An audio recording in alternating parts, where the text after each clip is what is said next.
Good afternoon and welcome to our Careers in Archiving panel. My name is Mike Mitchell. I serve as Director of Engagement in the Office of Advancement here at Salem State. It's my great pleasure to welcome you to join us today. We have four terrific archivists joining us, all Salem State alumni, and we are so excited to have them with us and share their story. First, I'd like to welcome Erik Bauer. Erik is the Archivist and Records Manager for the Diocese of Olympia. He also assists 95 churches within the diocese with how to care, preserve, and retain records. He was a visiting lecturer of history at Salem State here in Salem. He was the archivist of the Peabody Institute Library in Peabody, Mass, and the archives manager at the Haverhill Public Library. Erik has an MA in humanities from Mount St. Mary's University in Los Angeles, an MA in history from Salem State University, and an MLIS in archival studies from the University of Wisconsin at Milwaukee. Erik, welcome to the show. Hello. Our next archivist is Amanda Knox, who is the assistant archivist at the Pembroke Center at Brown University. Amanda has worked at local history museums, state archives, membership libraries, and public libraries. She earned her MA in history and her MSLIS in archives management at Simmons College, and later joined the staff of the Pembroke Center Archives in 2019. She is the lead processor, technical specialist, and manager of the Pembroke Center Oral History Project. Amanda, welcome. Thanks for having me. Our next presenter is John Martin, who graduated from Salem State College with a BA in history, focusing on Cold War history. He completed his MSLIS at Simmons College in 2016, and upon completion of his BA, John began a 10-year career with the Peabody Museum here in Salem as the guest experience supervisor and group tour specialist and archival volunteer. He's volunteered with both the Frost Public Library and the Winthrop Improvement and Historical Association in Winthrop and the New England Academy of Arts in Boston. Following his time at Simmons, John entered service with the National Archives and Records Administration in College Park, Maryland, as an archives specialist working primarily with the U.S. Navy's 10th Fleet records and veteran support efforts. Following this, he was one of four archivists to establish the Donald J. Trump Presidential Library, a part of the National Archives and Records Administration, in College Park, Maryland. And in January 2025, John began his new and current position as the archivist for the U.S. Army Corps of Engineers, Office of History in Alexandria, Virginia. John lives in Alexandria with his wife Maria and is an active member of the Alexandria Historical Society and the Sons of the American Revolution. John, welcome to the conversation today. Good afternoon, and thank you. Our last archivist joining us today is Jen Ratliff, who's devoted her career to uncovering and sharing the often overlooked histories that have shaped our communities. While earning her BA in public history here at Salem State, she created exhibits, conducted research, and led digital projects for local institutions such as Salem Maritime National Historic Site, Historic Salem Incorporated, and Salem State itself. In 2020, following extensive research and advocacy work to commemorate Salem's unmarked almshouse burial ground, Jen was appointed to the Salem Cemetery Commission. Her efforts were recognized with the Preservation Award from Historic Salem Incorporated in 2021, and in 2022, she was honored with the City of Salem seal by the City Council. Jen went on to earn an MSLIS in Archives Management from Simmons University, and in 2024, she was appointed Town Archivist for Sandwich, Mass., where she continues her commitment to preserving and elevating diverse community histories, ensuring they remain accessible for all future generations. Jen, welcome to the conversation. Thank you all so much for joining us today. We are thrilled to share your stories. I heard a little bit of feedback in my early remarks, so I do apologize if that came through in the conversation, but we're going to have a terrific time with our four intrepid archivists, and I am going to throw the first question out to whomever wants to take it first and go from there. But obviously, archiving is a very specific career.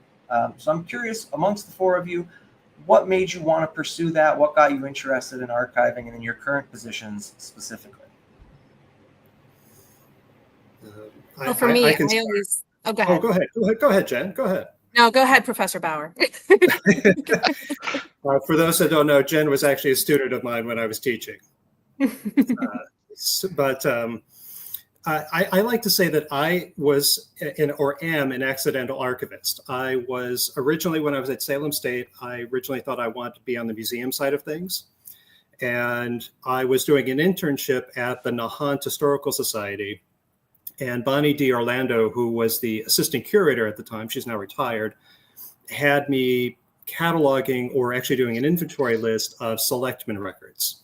And I was reading these letters, I was reading all this correspondence, and I really started to get interested in it. And she said, this is really archival work. And I said, oh, this is actually really kind of cool.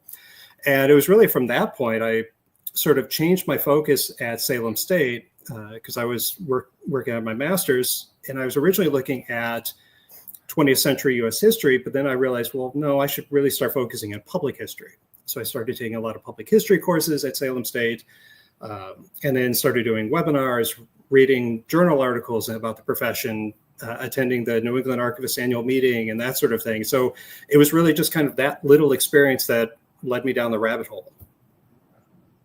And Jen, I think you were ready to go ahead as well, so please feel free to share. I had a similar trajectory where I loved history, but I did not see myself as a teacher, and I didn't know where to go from there. I went to �W𝐞𝐿 Community College and had an interest in photography and started doing a visual arts major, but I kept taking history classes. And finally, I had an advisor say, you keep taking these history classes, why don't you do something in the field of history? And I said, I don't want to be a teacher. There's nothing else to do with that. And she thankfully sent me over to the head of the history department, who I spoke to, told her my interests in antiques and local history. And that professor thankfully pointed me to public history, which I had never heard of before, and said, I want you to walk across campus to the library, go down into the basement. That's where the archives are held. I want you to talk to the archivist. I think that this is something you would enjoy.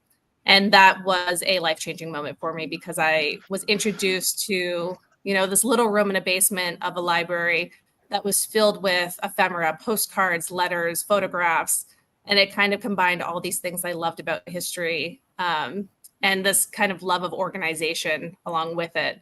And it really just changed my path there. And from there, once I knew the existence of public history, I started to seek out schools that would be a good fit for that. And that's how I ended up at Salem State.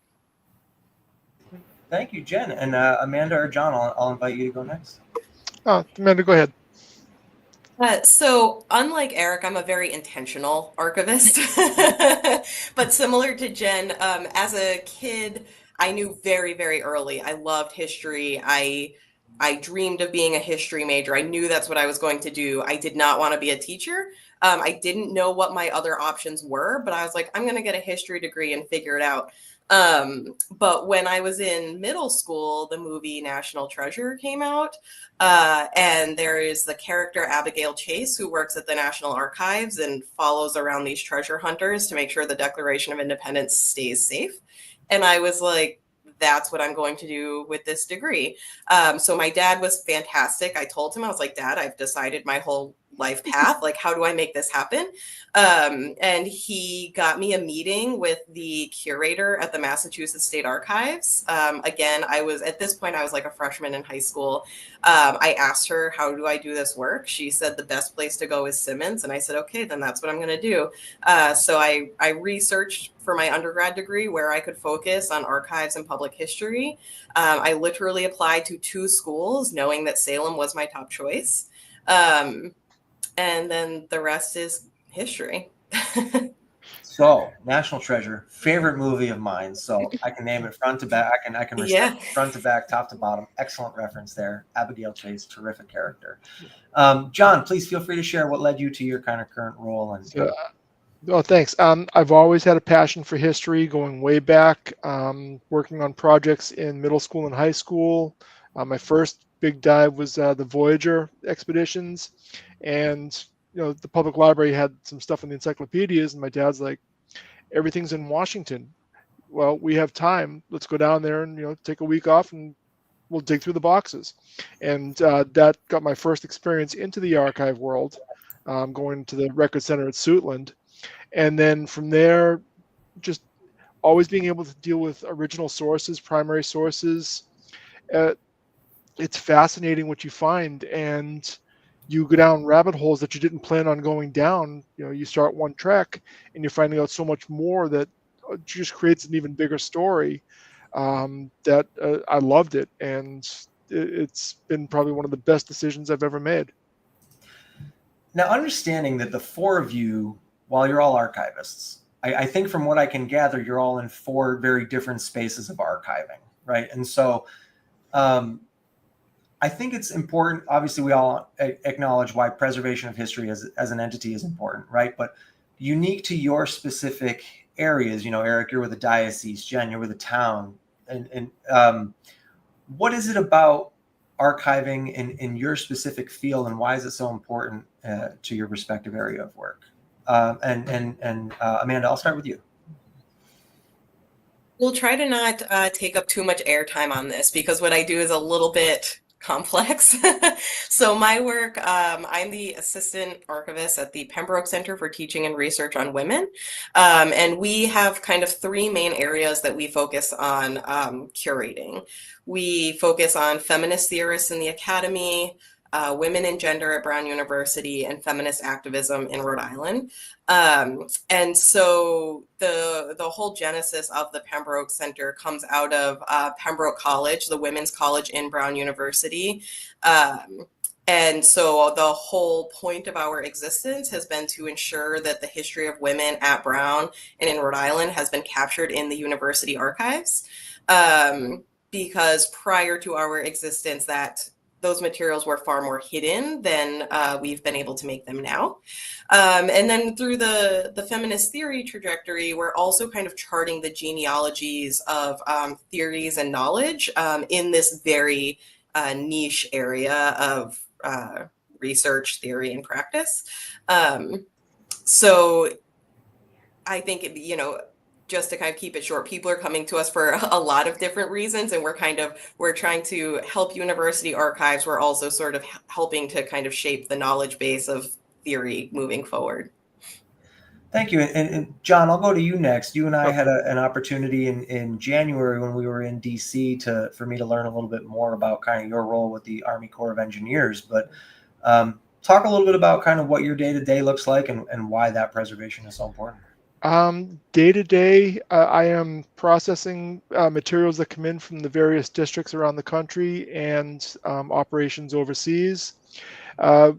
We hold all the civil engineering materials for river work, dams, the locks and dams, the harbors, the bridges, any of the infrastructure that was built by the Corps of Engineers in the continental United States.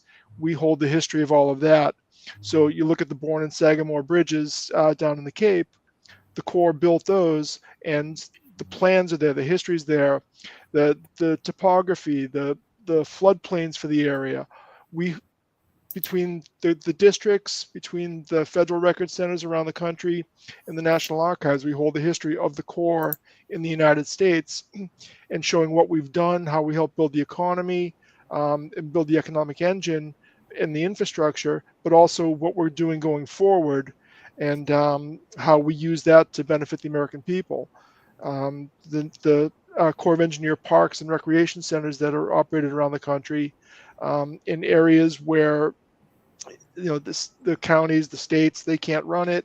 It's not National Park Service. So we built it, we take care of it, we run it, and we provide those economic engines for communities. And then, of course, the military projects, the engineers at war going back to the Revolution, we hold all of that heritage. And then we work in conjunction with engineer museums around the world. We've got a relationship with France and Germany because of their work going back to the Revolution. And again, federal records, the government only saves 3 to 5% of everything it creates. Wow. So what we hold is treasure. And Eric, I'll come to you next. As an archivist for a diocese, that's, I think, probably a little less conventional than the average bearer like myself might realize as a position exists. So talk a little bit about why what you're doing for the Diocese of Olympia is so important to their history. Yes. One of the first things that I had to learn was just a little bit about the Episcopal Church in general, because I am not an Episcopalian. And I'm sure everybody here would agree, my day is never the same from one day to the next. So not only although we are a religious organization, I really kind of consider myself a corporate archivist because we have 3 governing bodies. So I have to keep all the minutes, all the records, all the reports of those. In addition, as you said in the introduction, I'm assisting 95 congregations that are active, plus various ministries. We have a summer camp. We have a retreat that can be used. So often congregations are coming to me asking me, we have all this stuff, what do we do? Even if they've been keeping an archive, because in the Episcopal Church, every congregation is responsible for maintaining their records individually. And so it is one of my jobs is to assist in giving aid to all of these congregations and these ministries in terms of how to preserve their records, what they should be keeping, what they shouldn't be keeping. So I'm driving all over Western Washington in any given year, providing assistance, usually in person. And then we have an annual meeting where I am an officer of the convention as the record keeper for the annual meeting. In addition to that, I'm always doing an exhibit, and I'm almost always doing a presentation of some sort on a archives related topic.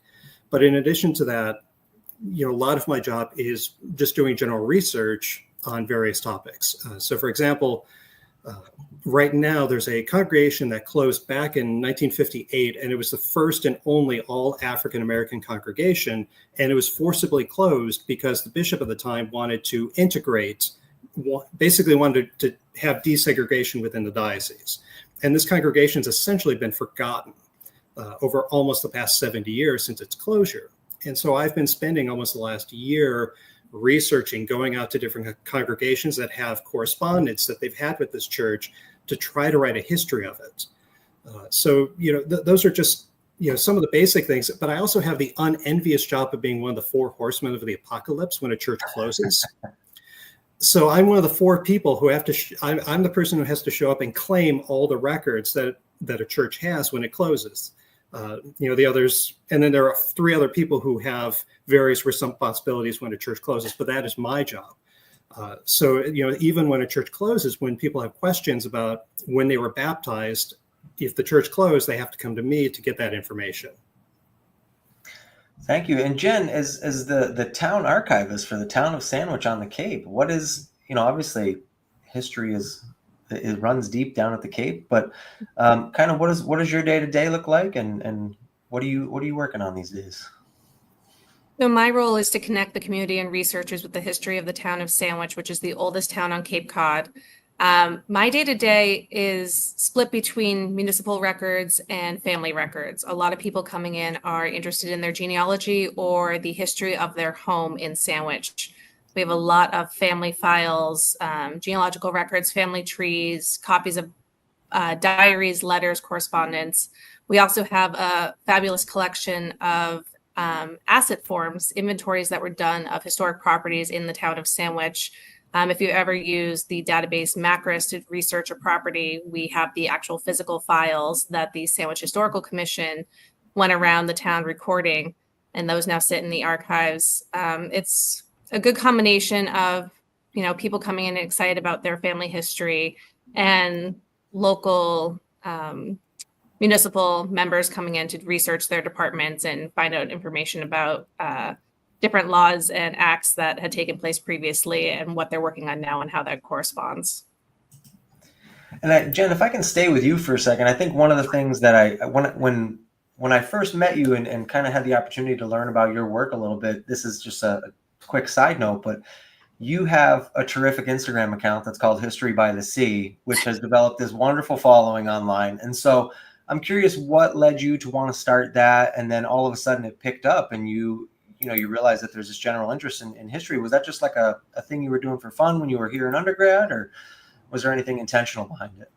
So I moved to Salem, Massachusetts to attend Salem State University, and I did not know much about the history of Salem at the time. Of course, I was aware of the witchcraft trials and other events that had taken place, but none of the local history was anything I had grown up with as opposed to the residents that lived there. So it was really a way for me to learn the history of the area.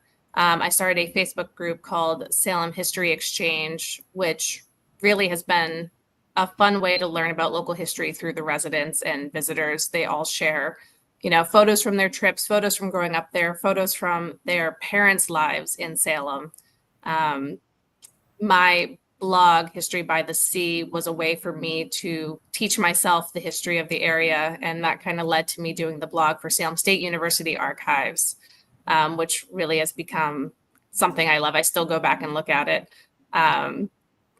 It's fun to, and it kind of give yourself license to go down those rabbit holes that James was talking about, that you want to be able to,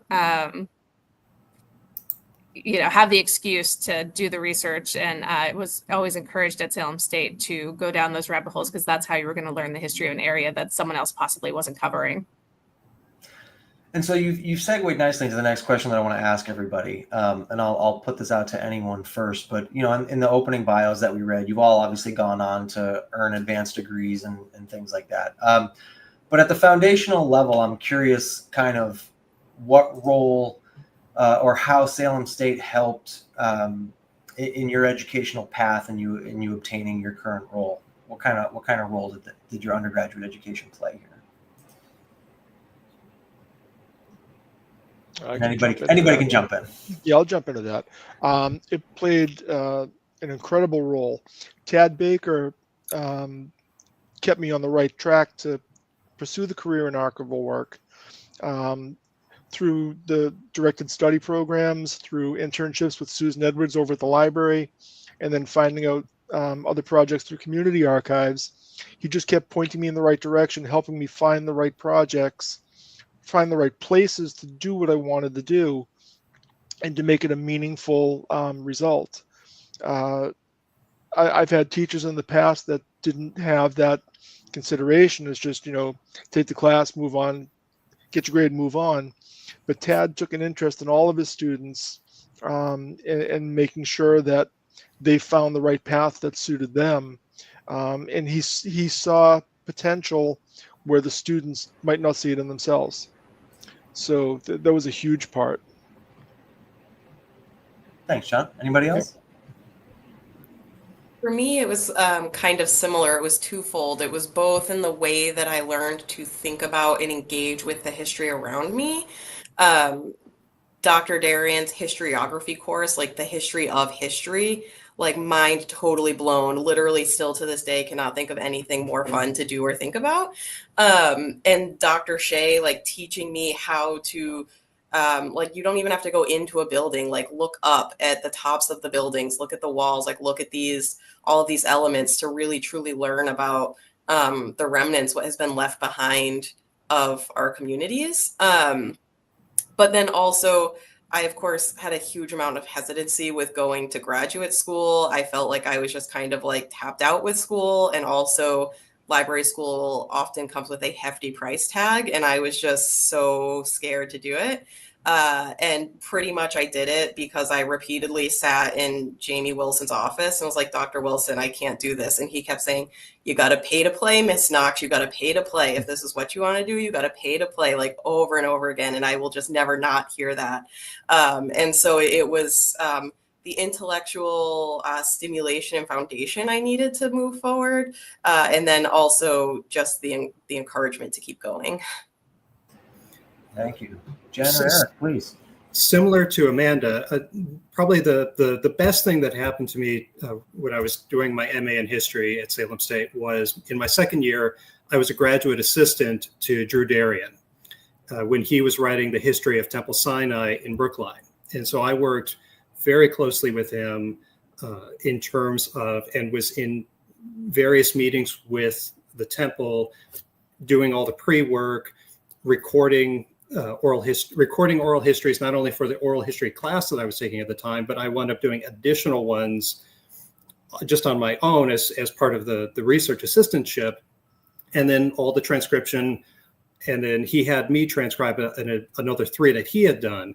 And so it was just that hand-in-hand work of actually putting history into practice, specifically the public history side, that is probably the best experience I had. I had a lot of great professors, as others have said, Tad Baker, Drew Darian, Dr. Shea, but it was really that RA that was, it put the practice in and seeing what history could do. Thank you. Jen, please. When I was looking at state schools, I knew I was going to do mass transfer, and I went to every state school that I was considering and went to their history department and asked questions about public history. And I went to a few that had no idea what public history was and had no conversation around it. And when I went to Salem State, it was so clear that, you had professors like Tad Baker who understood public history, promoted public history. And that was something that really attracted me to Salem State. And when I got there, it was wonderful to see not only how capable professors thought their students were and encouraged them to participate in the community and to get involved with local cultural heritage organizations. It was the confidence that they instilled that you could do these projects. You had something to add to them. Your opinions mattered. Your ability to research these topics mattered. It really created a foundation of feeling like I could empower myself to embark on anything and to try any project, any research project. And that's really what helped me keep going. As Amanda was saying, going to a master's program in library sciences, not for the faint of heart. It's a lot of money and it's a lot of work. And I don't know that I would have gotten there without these skills that I learned at Salem State. So Jen, you've just touched on something that is a great segue to my next question. We've joked a couple of times about kind of going down the rabbit holes of history and what you're going to find when you get there and things like that. And, you all have mentioned a class or two that stood out to you and what you remembered. But while you're in these classes, what are the techniques, what are the skills that you're learning that you need to be an effective archivist? Because I think we're probably living in a generation right now where there's kids that are coming up that believe everything they read on the internet might be scripture. And so, what is that skill set that you're refining through these educational programs that you're pursuing? For me, it was an understanding of history and its impact on record keeping. So understanding, who was keeping these records, who they were empowering, who they were disempowering. It was a lot about understanding bias and the effect it had on different time periods and how that would be reflected in archives. On a similar note, it was really learning to delve into and really take on research. I'd already completed my master's in humanities and had written a thesis for that, but it was in humanities, and so it was basically cross-discipline. But with the master's in history, it was a considerable amount of research, a considerable amount of reading, really being detailed, really making sure that the facts that my facts are correct, but also that I'm accounting for counter arguments so that I'm making a stronger argument as a whole. Yeah, and then tying back to what Amanda said, asking the questions who, why, where, when, and then how to think critically at the answers you're coming up with, putting it all together and solving a jigsaw puzzle or almost solving it because, 1,000-piece puzzle and you're missing 20 pieces, then you have to keep digging. That's what it's all about, is being able to think critically, don't take it at face value, ask the hard questions, and you're going to get uncomfortable answers, but those are the answers because truth is truth.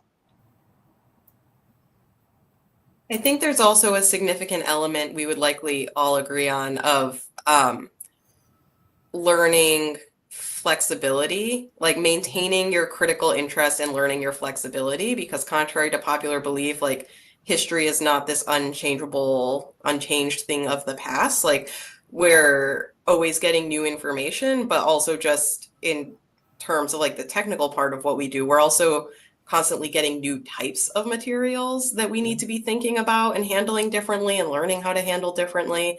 And so I think it's just being able to engage with all of these different things while also continuing to maintain those critical thinking skills about, whether it's the Declaration of Independence or an email. Yeah. And as we shared at the top of the conversation in thinking about our next question, this is one I always like to ask people because I'm curious. This is not the first role that any of you have had in your careers in archiving and as historians. So if you could be approached tomorrow with your dream job as an archivist, I'm genuinely curious what it would be and where you would do it. Well, Mike, I think I'd be back at Salem State with you in the archives, and we'd be hanging out together, going through all the alumni files. There's a lot of good stuff down there. If you've never been to the Salem State Archives, it is a phenomenal office. Our archivist, Susan Edwards, is world class. She's terrific.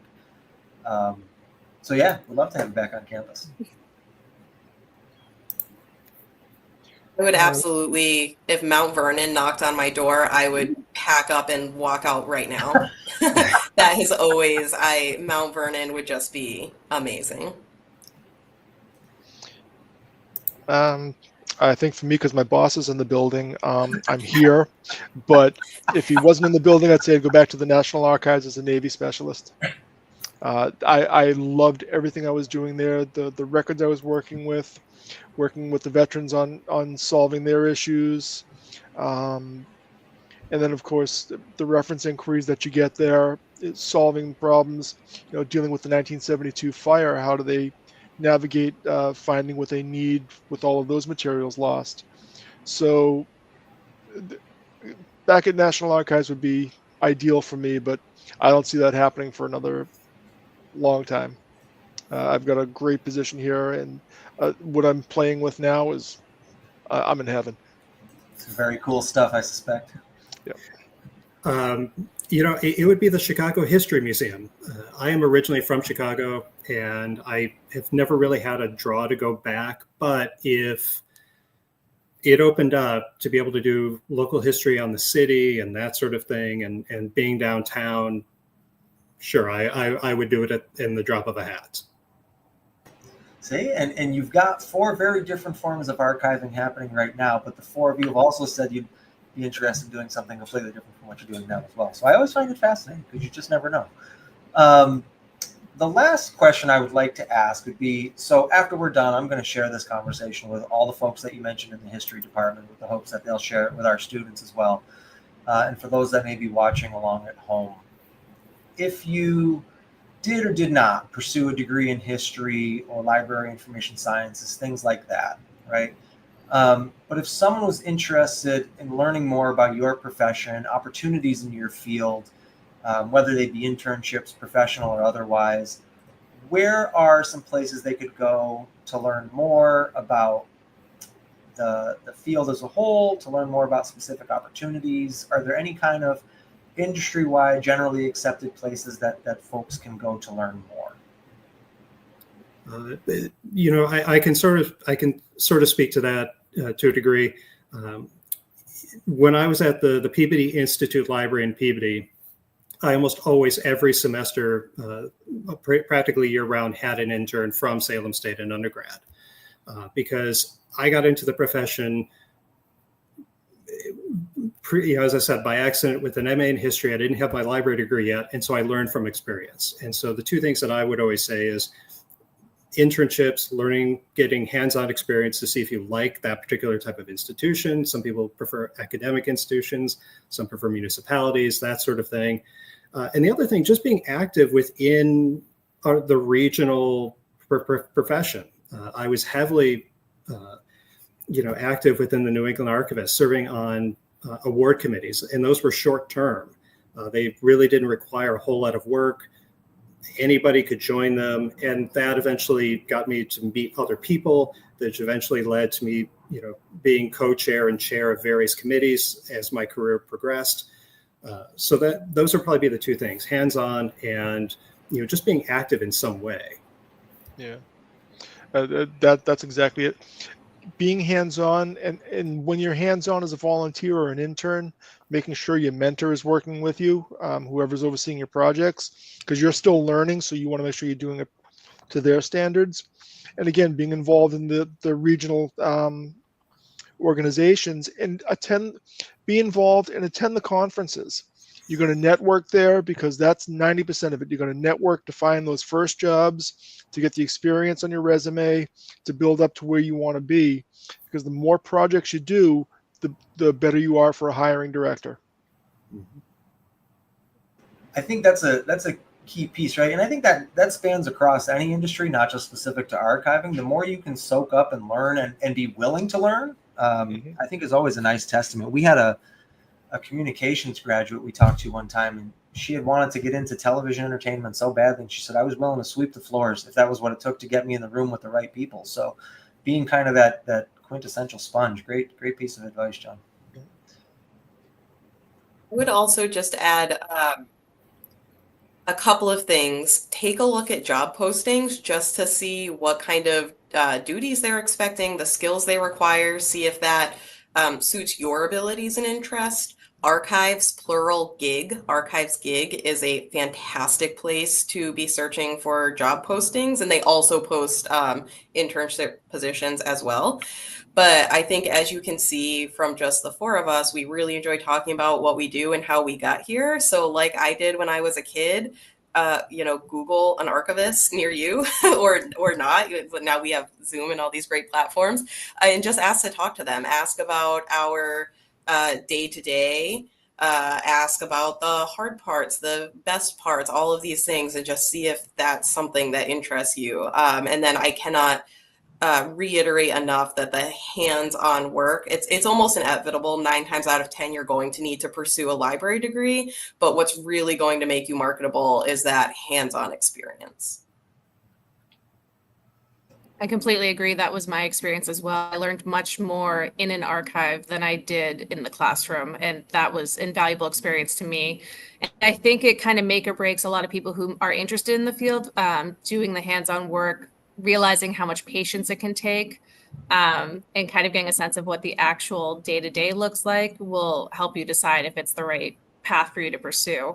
To add on to that, Simmons also has a great website called Jobline, where they post internships and job postings, and it's a good way to get a sense of what is required in those fields and the variation of how archives is used in different organizations.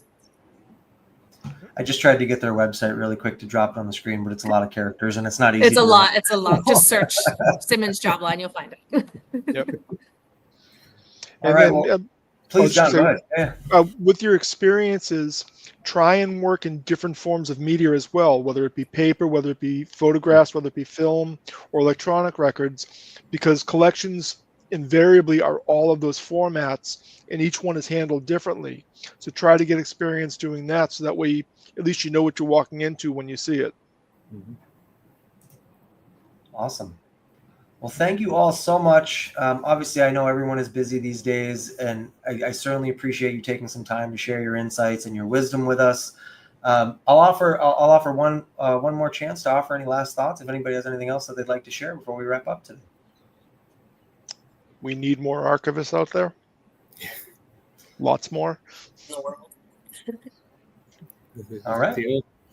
The only other thing I can think of is, and I used to tell my students, and I used to tell my interns this: you don't have to be able to write it, but at least be able to learn how to read script/cursive, because there's still tons of documents that, even from the 90s and 80s, the 19, that are still written and still need to be able to read them. Or as the kids are referring to it now, the late 1900s, which I don't appreciate very much at all. Exactly. Yes.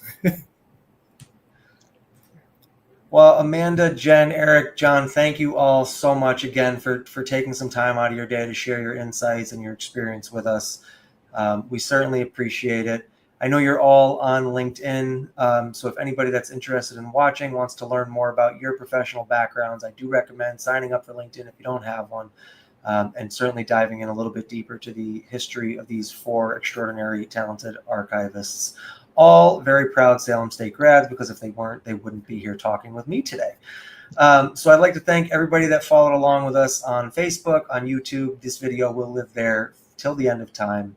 And once more, thank you to these 4 incredible individuals for sharing their time and talents with us today. And for those that are watching, thanks for joining us.